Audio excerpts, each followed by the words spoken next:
This is Democracy Now! I'm Amy Goodman. In Central America, at least 13 people have died after torrential downpours from Hurricane Michael hit Honduras, Nicaragua, El Salvador, causing major flooding and landslides. The monster hurricane is expected to make landfall in the Florida Panhandle as a Category 3 storm Wednesday, with Florida Governor Rick Scott declaring a state of emergency in 35 counties, Alabama Governor Kay Ivey declaring a state of emergency for the entire state. Florida is preparing for the massive storm as a new report from the United Nations Climate Panel warns humanity has only a dozen years to mitigate climate change or face global catastrophe. This is UN Meteorological Agency Chief Petteri Talas. There's extreme urgency, and countries were giving their pledges after the Paris Agreement, and so far the progress hasn't been good enough that we would move towards 1.5 or 2 degrees target. So there's clearly a need for much higher ambition level to reach even 2 degrees target. So we are more moving towards 3 to 5 at the moment. There are some estimations what is the difference between 1.5 degree and 2 degree, and one of the major issues is that there would be 420 million people less suffering because of climate change if we would be able to limit the warming to 1.5 degree. Already the emissions that we have emitted to the atmosphere means that this negative trend will continue for the coming decades. So that's going to happen, and that means a growing amount of disasters and challenges related to climate change. The IPCC report lays out several possible pathways to limiting global warming to 1.5 degrees Celsius, including transitions in land use and transportation systems and the adoption of future technologies, including removing carbon dioxide from the atmosphere. According to the report, global net carbon emissions would need to fall by about 45% from 2010 levels by 2030 and reach net zero around 2050. On Monday, President Trump traveled to Orlando, Florida, but made no mention of climate change or the new United Nations landmark report. Well, for more, we're joined by Kevin Anderson. He is professor of climate change leadership at the Center for Environment and Development Studies at Uppsala University. He's also chair of energy and climate change at Tyndall Center for Climate Change Research at the University of Manchester in Britain. Dr. Anderson, welcome back to Democracy Now! I wanted to ask you first about this report as this monster hurricane goes through Latin America and bears down on Florida and Alabama. Well, the report makes very clear that between 1.5 degrees centigrade of warming and 2 degrees centigrade of warming, we will expect to see more extreme weather conditions, which indeed is why many of the poorer parts of the world asked the scientific community to actually investigate what are the actual differences between impacts at 1.5 and 2 degrees. And of course, 2 degrees was the previous threshold that we were all apparently aiming for. But as has come out from the report, it's very clear that there are a whole suite of impacts that are much worse at 2 degrees centigrade than 1.5, and that these impacts will primarily hit poorer and more climate vulnerable communities around the world.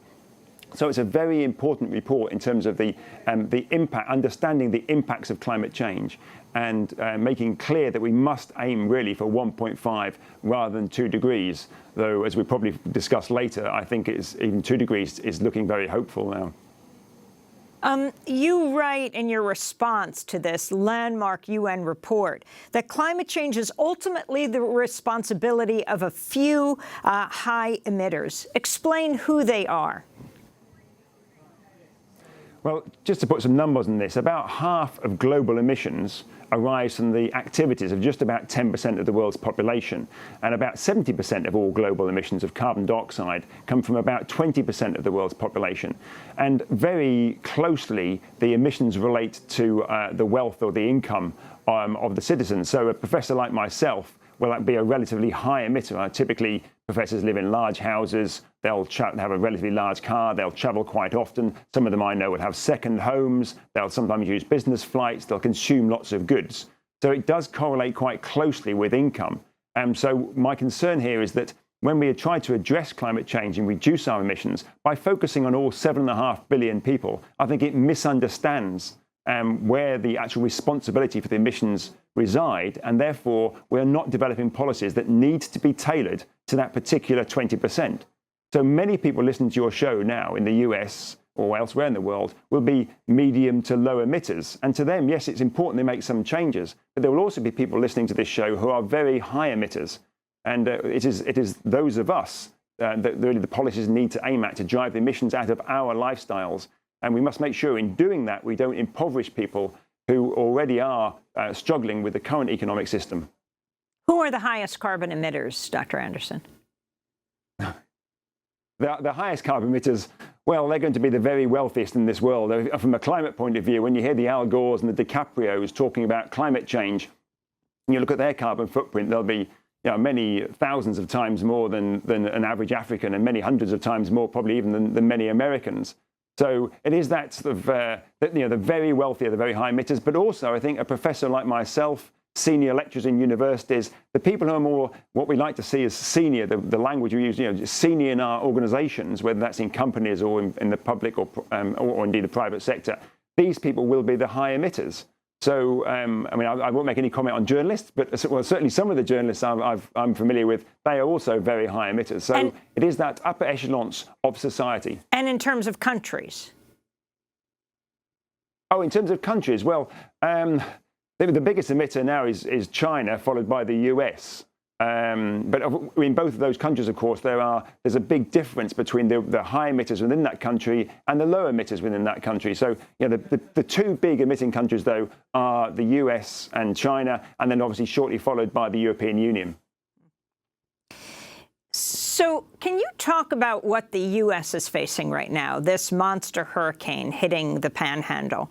If you look at weather reports, and the networks are, at a time like this, increasingly take up more and more news time, are the weather reports, because whether we're talking about wildfires in California or these monster storms in the Carolinas and now possibly hitting Florida and Alabama, the whole state has been called a state of emergency. There is almost no mention by meteorologists, and I'm not talking even Fox, I'm talking MSNBC and CNN, of the connection between these increasingly violent storms and climate change. Is there one, and can you explain it? Well, there certainly is a connection. What we have done by putting more carbon dioxide into the atmosphere is we've made the atmosphere warmer. In other words, we've put a lot more energy into the atmosphere. That energy will play out in terms of a whole suite of different, more extreme weather conditions. Now, whether this particular hurricane is caused by climate change is impossible to say. But what is often the case is that we are exacerbating or increasing the power in these hurricanes, in these extreme weather events. And this, what we call the fancy language of attribution, where we're trying to say, is this event a climate change event? We're getting better with understanding that. And certainly there's quite a lot of evidence now to suggest that some of the more recent severe weather conditions we've seen have been seriously exacerbated by the additional warming that we've put into the atmosphere from our burning of fossil fuels and the release of carbon dioxide. So whilst I can't comment on this particular hurricane and say this hurricane was caused by climate change, the severity of this hurricane and the severity of some of the other events that we've seen in recent years certainly has been exacerbated by issues of climate change, by our burning of fossil fuels. And the meteorologists should be making that clear link when they're discussing these issues during the weather forecasts within the US. You talk about what's needed, Professor Anderson. The report says there's no documented historic precedent for the scale of changes required. You have talked about a Marshall Plan. What do you mean, a new Marshall Plan? Well, the Marshall Plan was the deliberate strategy after the Second World War to try and reconstruct Europe after it had been obviously very severely bombed and destroyed, both institutionally but mostly physically during the war. So I'm saying that is probably the nearest metaphor or analogy we have to the scale of challenge that we actually face to decarbonize, to shift away from a fossil fuel-based energy system to a zero carbon energy system, and to do that within the wealthy parts of the world, really within about 2 decades, and probably 3 or 3.5 decades for the slightly poorer parts of the world. So we're not going to do that through small price mechanisms, through just tweaking the markets. It is going to require strategic intervention by governments to make the necessary rates of change. Now, that sounds initially sort of very challenging, and certainly it will be. But I think there is also there is a positive narrative behind this, in that this transition, this transformation to a zero carbon energy system will come with lots of job opportunities, long-term secure job opportunities, not just in building low carbon power stations, but in the massive electrification program that will be necessary, in retrofitting, in other words, making our existing building infrastructure, which we'll still be using for the next 20, 30, 40 years, to make that building infrastructure suitable for the 21st century. So you require much less energy to heat it or to cool it, and that is a much safer environment to be in as the climate continues to change, which it undoubtedly will. Even if we stopped emissions today, we'll see some ongoing climate change.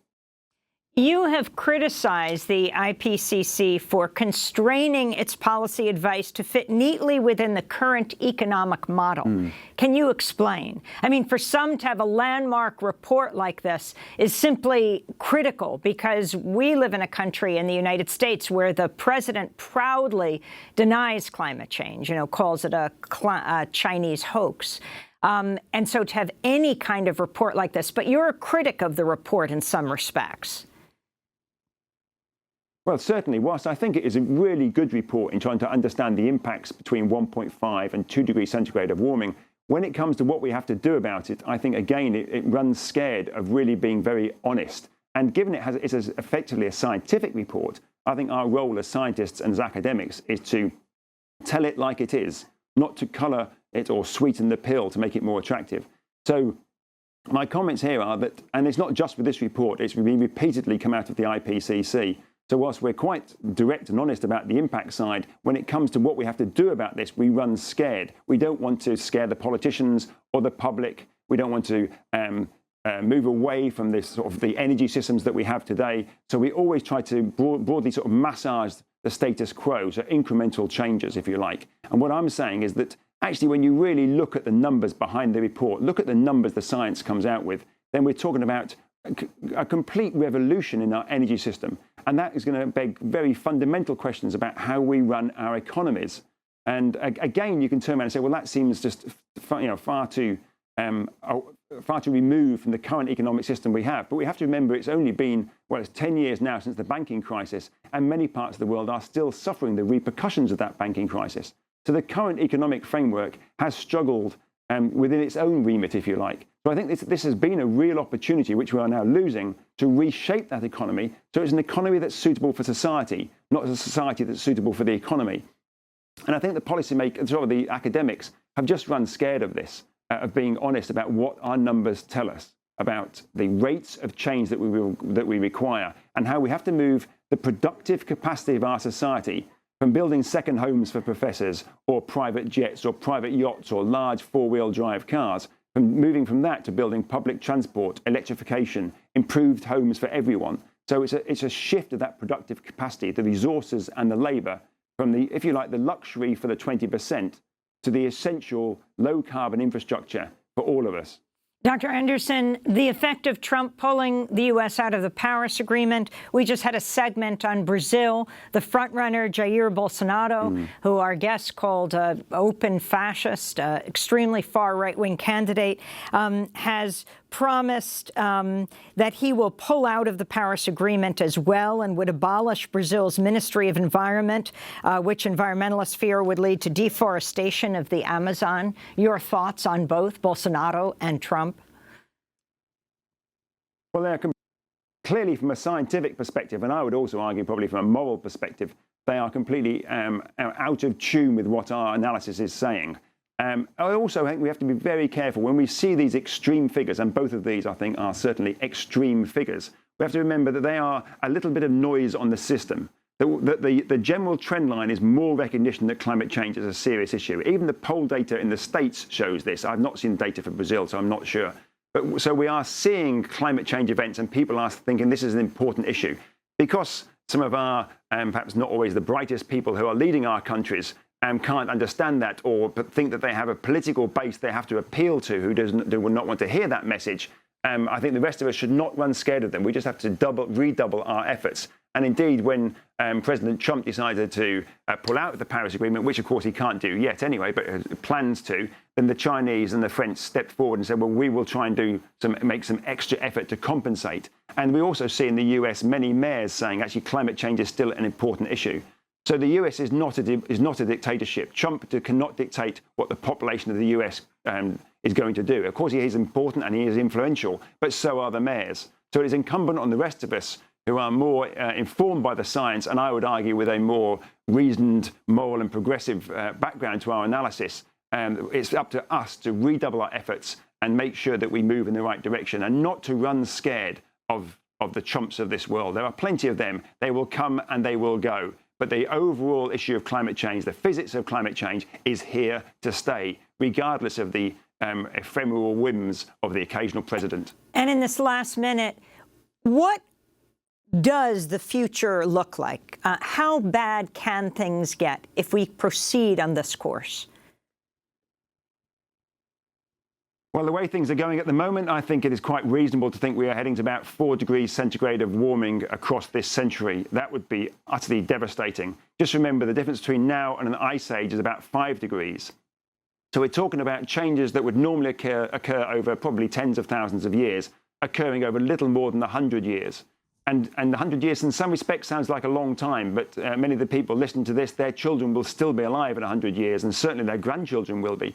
100 years is just tomorrow, really, in so many respects. And what would the world look like? What we do today locks in the infrastructure. And what would the world look like? We will be seeing far more famine, drought, floods, changes in food patterns. I think we'll probably start to see lots more tension within communities, and that means then a lot more tension between communities. So we see, we look at Syria. Syria clearly wasn't caused by climate change, but the 12 years of drought in that region was an exacerbating factor. And that's with just 1 year of 1 degree of warming. As we head towards 4 degrees centigrade of warming, we're talking about breaking down many of the ecosystems of the world that pollinate our crops, that make our air clean for us. So this is a different planet from the one on which we live. And the chaos that will ensue will be bad for our species, for humans, but also indeed, of course, for many other species around the planet. And that's why we have to do everything we can to hold to ideally 2 degrees centigrade, well, to hold for 2 degrees centigrade and ideally aim for 1.5. I think that's looking very challenging. So let's do everything we can to keep the temperature as low as possible. Kevin Anderson, we want to thank you for joining us, the Zennstrom Professor in Climate Change Leadership at the Center for Environment and Development Studies, Uppsala University, also Chair of Energy and Climate Change at Tyndall Center for Climate Change Research at the University of Manchester in Britain, where he's speaking to us now.